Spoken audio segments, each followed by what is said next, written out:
Jaitley, the President of the University, Mr. Nishiro Sojiro, the Executive Vice President, Mr. Toshiya Oshinano, the Council General, Mr. Armstrong,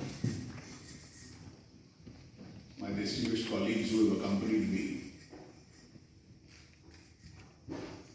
members of the faculty of the Osaka University and students. Let me at the very outset express my gratitude to the Osaka University for having invited me to interact with the students and the faculty at the university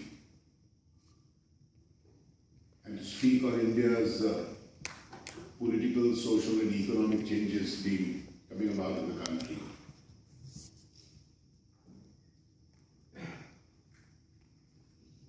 It's a tribute to the openness and the academic pursuits of this university that you've shown great interest in Indian affairs. I understand there are a significant number of Indian students here. I can see some of them sitting in the audience. And also there is a special faculty which provides a facility for the Hindi language in the university itself. Before I speak on the subject that's been mentioned, let me share with you few impressions I've had in the last 5 days of my stay in Japan and my interaction with various senior leaders, functionaries in the government, in the businesses, the think tanks, and several others. I've been fascinated by the kind of resilience that exists in Japan today. Japan defied adversity, didn't look back, used technology and innovation, translated that into its manufacturing ability, and got its products to dominate the world. And in a region like Asia, which was otherwise stated to be much behind the global growth levels, it became the first of the developed countries in the Asian continent itself. About the Japanese people, all I can say is I've traveled across the country, across the world, but never have I witnessed the kind of civility and a part of one's cultural and daily existence that I have seen in this part of the world.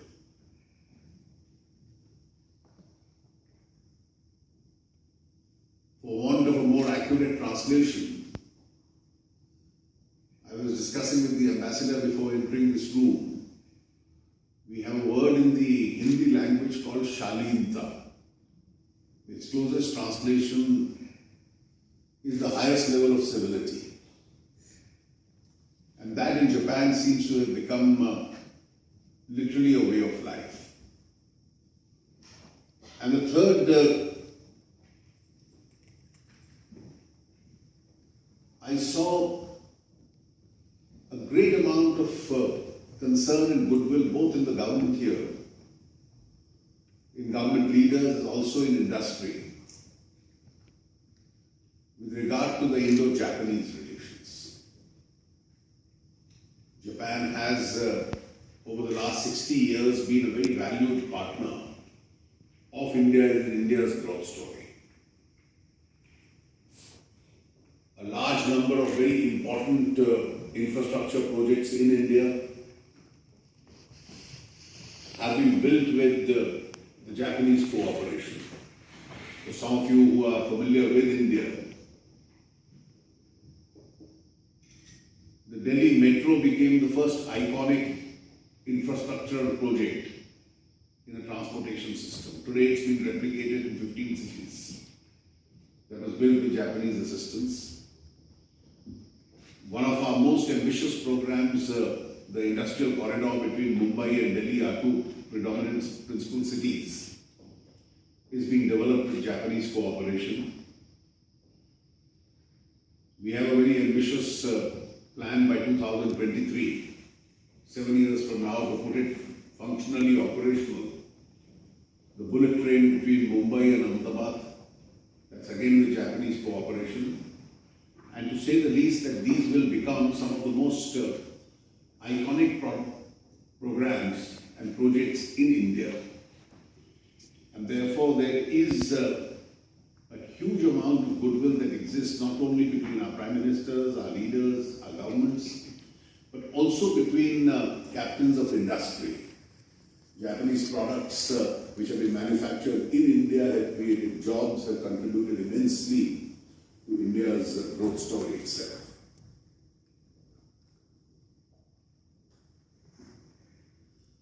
On the political situation, as it has evolved over the last 6.5 or 7 decades in India, we got our freedom in 1947. And we had at that stage a political system to choose. The British had ruled India before that. And one of the comments which used to be cynically made about India was, even if India gets its freedom, is a country where majority people lived in poverty. A country which had very little experience of democracy, very little experience of self-governance, where people spoke dozens of different languages, hundreds of different dialects, where people in one part of the country look extremely different from people in the other part of the country. People follow different religions, different festivals. There are different regions.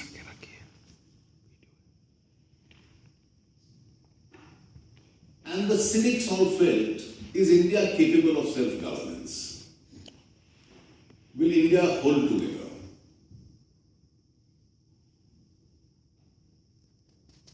Will democracy in India ever be a sustaining factor? And you were speaking in terms of the decade of the 1940s, 50s and 60s, where country after country was suffering from political instability, except some parts of the developed world.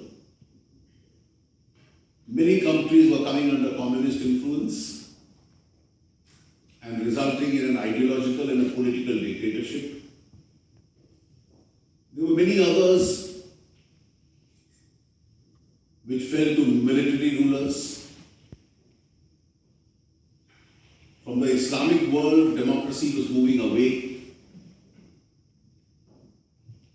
And therefore, the world was very keenly watching what would happen in India. Amongst the political system, we had a very difficult choice to make. What kind of democracy? And I think we made the best choice, which was to go in for a parliamentary democracy. The strength of parliament is that people with different languages, different regional aspirations, different tribes, different communities could all get into that parliamentary process and be a part of the decision making of that country. And over the last 69 years, close to 7 decades, barring a brief period in the mid-1970s, day after day, we've had the strengthening of Indian democracy. And some of the key factors or its features included a bicameral house, a lower house and an upper house, all decision making through a parliamentary process. And then we entered a phase where single party majorities in parliament became difficult. World over, including in several developed countries, you went in for coalition governments, but frequent changes of prime ministers. India continued to mature, and therefore parliamentary democracy, even when we had coalition governments, produced political stability. Barring 2 or 3 instances, where in the absence of political majorities, government's tenures were short-lived. On each occasion, Parliament would complete its full term, and then there would be either a continuation or a peaceful transition into the next government itself. Along with parliamentary democracy, I think the second very powerful feature, in the initial stages, the emphasis in our political evolution was on the unity and sovereignty of the country. And therefore, we had a very powerful government in the center.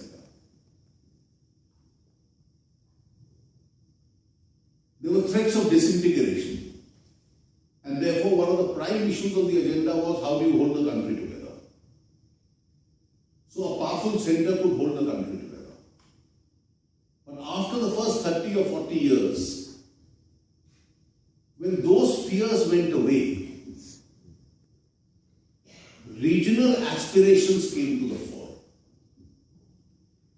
And we matured more from a unitary character of governance, which had a single party in the center, the same party ruling the states, into a greater federal politics. And federal politics saw the rise of regional aspirations, and a lot of smaller groups within the states came up. And those groups wanted the empowerment of their regions and to work for their regions. Some represented a predominant emphasis on regional languages and cultures. Others wanted regional growth. And this, as I speak to you 7 decades after independence, has now evolved into a formal structure of both cooperative and competitive federalism in India. So a parliamentary democracy, political stability, a cooperative and competitive federalism, where diverse opinions could function and then culminate. And even when these regional groups became part of the national governance, many of them acquired a national vision as a part of the central government itself. Now this, of course, was accompanied by some extremely important features. You had a rule of law. You had a very strong emphasis on individual freedom and fundamental rights. You had a separation of powers, the judiciary from the legislature and the executive. And there has been a considerable amount of institution building. And I think in that institution building, besides parliament and free media, free speech, 3 distinct institutions which we've been able to build. One was the Election Commission, the world's largest election, conducted with ease. Nobody ever questioned the fairness of the the election system. And in fact, the Indian election system and its expertise in conducting it became almost a role model for many other democracies in the world. So we created in the Election Commission an institution whose fairness was always respected. The second, of course, was an independent judicial system, which had huge powers of judicial review. They could even strike down decisions of Parliament if they found it going contrary to law or the Constitution. Judges who were never carried with the trend and by and large remained always independent. Another important institution that we created. And thirdly, a very professional armed force,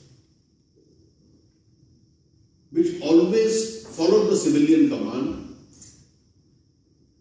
and maintained an arm's length distance from the internal political administration of the country. So, a very professional army. Now, these three features I mentioned in particular because parts of undivided India, which formed several countries, and I am referring to India's neighbors, some of them, where democracies repeatedly tumbled because the kind of institution building in these three institutions which got created in India is where they, to a large extent, lagged behind.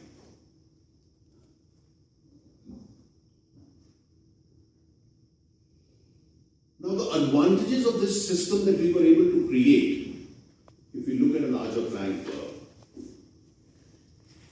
that even though we had the second largest Muslim population in the world in India, by and large, except for stray exceptions, our population remained insulated from many a global trends. Because the system allowed people to express themselves within the options created in the system itself. We had our own share of threats from terror, and we are one of the few countries where the life of terrorism was not infinite. In Punjab it came and then after a decade or two it disappeared. In southern parts we were impacted by terrorism emanating from parts of Sri Lanka. It remained as a passing phase and then disappeared. It's diluting itself in Kashmir, it's diluting itself in the northeast. And today we all still have a problem which we are struggling with of some left-wing extremism in some parts of the country, but I have not the least doubt that with the kind of avenues the Indian system permits within, just as we've overcome other forms of terror, this one should not be, it should not be long before the system is able to tackle this through the avenues available to us. How do I see the future of Indian politics? I think it influences the life of the country. It predominantly dominates the decision making. And we still have many challenges. And one of the challenges that I would like to flag at this stage is that we need the best quality of people to get into it. An area where a lot of improvement still would be required. What do I see as the social changes taking place in India? I think the most important social change which is taking place in India is it was an unequal society. It was unequal in terms of urban-rural inequality. It was a society based on a social system which we call the caste system in India, where discrimination historically on basis of caste had taken place. There was an inter-regional inequality which had taken place, where the wealth distributions were unequal. But I see as we've evolved, we've been trying to evolve our own indigenous mechanisms to fight this. And one of the most important ones are in terms of social inclusiveness, which our constitutional mechanism itself involved. Both for education and public employment, we created a mechanism where, for those who were socially discriminated against, we started a process of reservations. Now, some people felt that these reservations were loaded against them, but the ultimate object was that the society, by its inherent injustice, had created a category of unequals. And therefore, to create an element of equality for them was extremely important.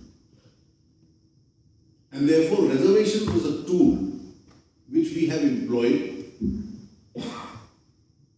It has worked successfully in pushing up many up that social ladder.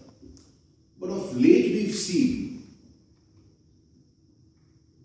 that the inherent bias which existed in favor of the elite is leveling itself out.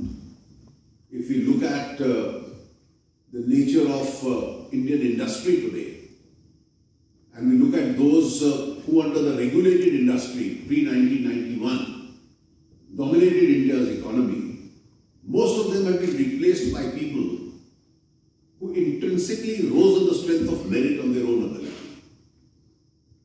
Similarly, if you look at the civil services, if you look at those making to the top in various other parts of the world, I think there is a process of social transformation on, though we've not still reached levels of high acceptability in that, where equality of opportunity in those terms is on the increase. But I would say, in terms of the social change, to bring about an equality of opportunity, there is still a long distance that India has to cover.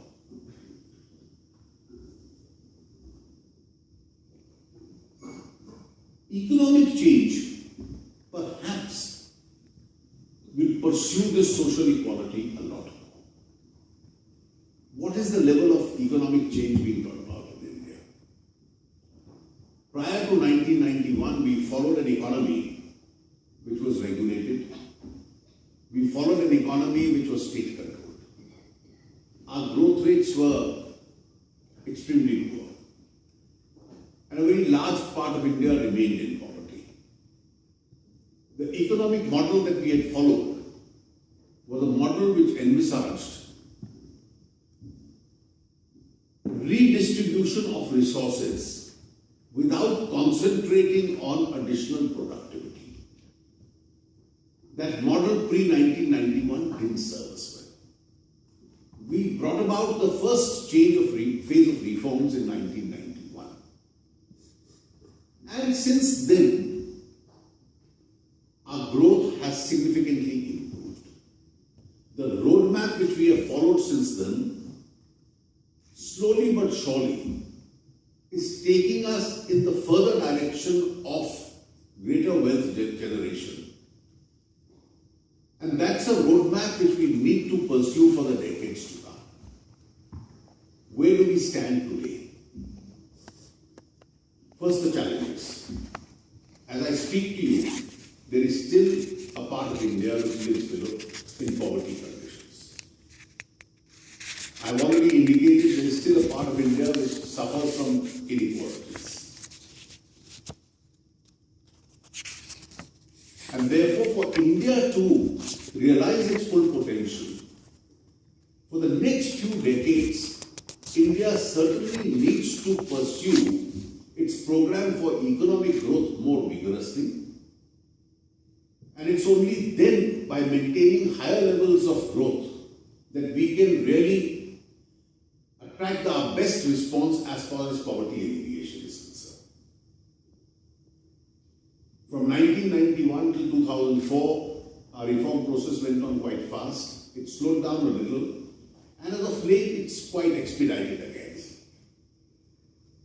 And as I speak to you today, I can say with a sense of some comfort that India is now reaching a stage where for the last 2 years it's become the fastest growing economy in the world.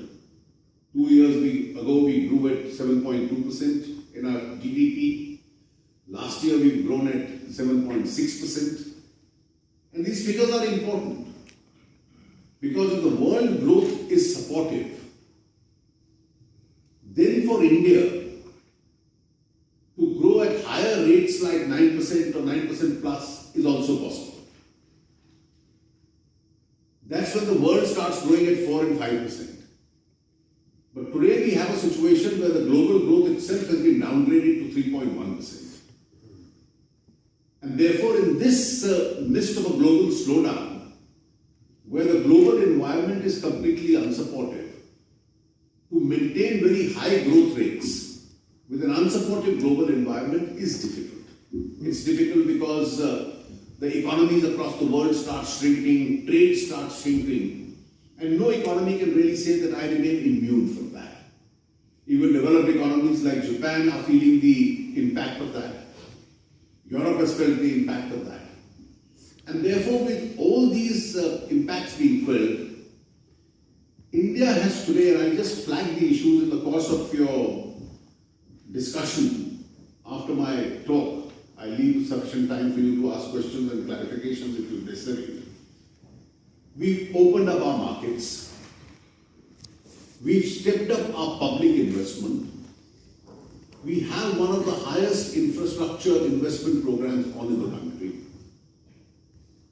We are concentrating a lot of expenditure to improve the quality of life in rural India. We are trying to create an environment of ease of doing business in India. We are trying to rationalize our tax structures, gradually make them more acceptable and more people so that people comply with them a lot more. We are trying to professionalize to the largest extent our banking system, trying to immune it from current economic trends. We are trying to rationalize the support, the subsidies that the state gives to people so that those subsidies can reach the targeted weaker sections rather than be pocketed by the more affluent. We have made entries into businesses much easier. We have made permission granting for businesses much easier. We are making exits also much easier through the bankruptcy laws. And we have a pipeline of reforms still left over the next few years to be implemented. And notwithstanding the global slowdown, notwithstanding 2 years of bad monsoon, and you must bear in mind that 55% of India's population is monsoon dependent because it's in agriculture, we've reached a situation where we still have the highest growth rate in the world, 7.6%. How do I see the things in future? I don't know if the world growth will be supportive or otherwise. But the monsoons this year promise to be better. That itself is going to push up India's growth. Our reform process, I am confident, is going to continue. It has helped us in restoring the credibility of the economy. And when you restore the credibility of the economy, both domestic and international investors feel much more confident investing in your own country. That's helped us. The kind of enthusiasm I have seen in the last few days in Japan, that various pension funds, sovereign funds, various investors, manufacturers, very seriously looking at India as a possible destination. We offer them much better returns. And hopefully a combination of these factors are increasing domestic demand, both urban and rural. And when they do that, the private sector, which has been a little slow, also gets into a much greater movement. And if these factors happen, notwithstanding a global slowdown, I do anticipate that in the years to come, India will maintain this paramount position of the fastest growing economy in the world. And if we did that, we can present ourselves as a society which evolves from an emerging economy and moves towards a more developed economy, which is able to get rid of these social inequalities which still exist, which can provide equality of opportunity in terms of economy. And finally, we can prove to the world that democracy and economic growth in a country which historically suffered poverty can coexist. You can stabilize your democracy and you can economically grow in the midst of political stability. That's all I have to say, and thank you very much. I'm sure if there is some discussion thereafter, I'll clarify other points in the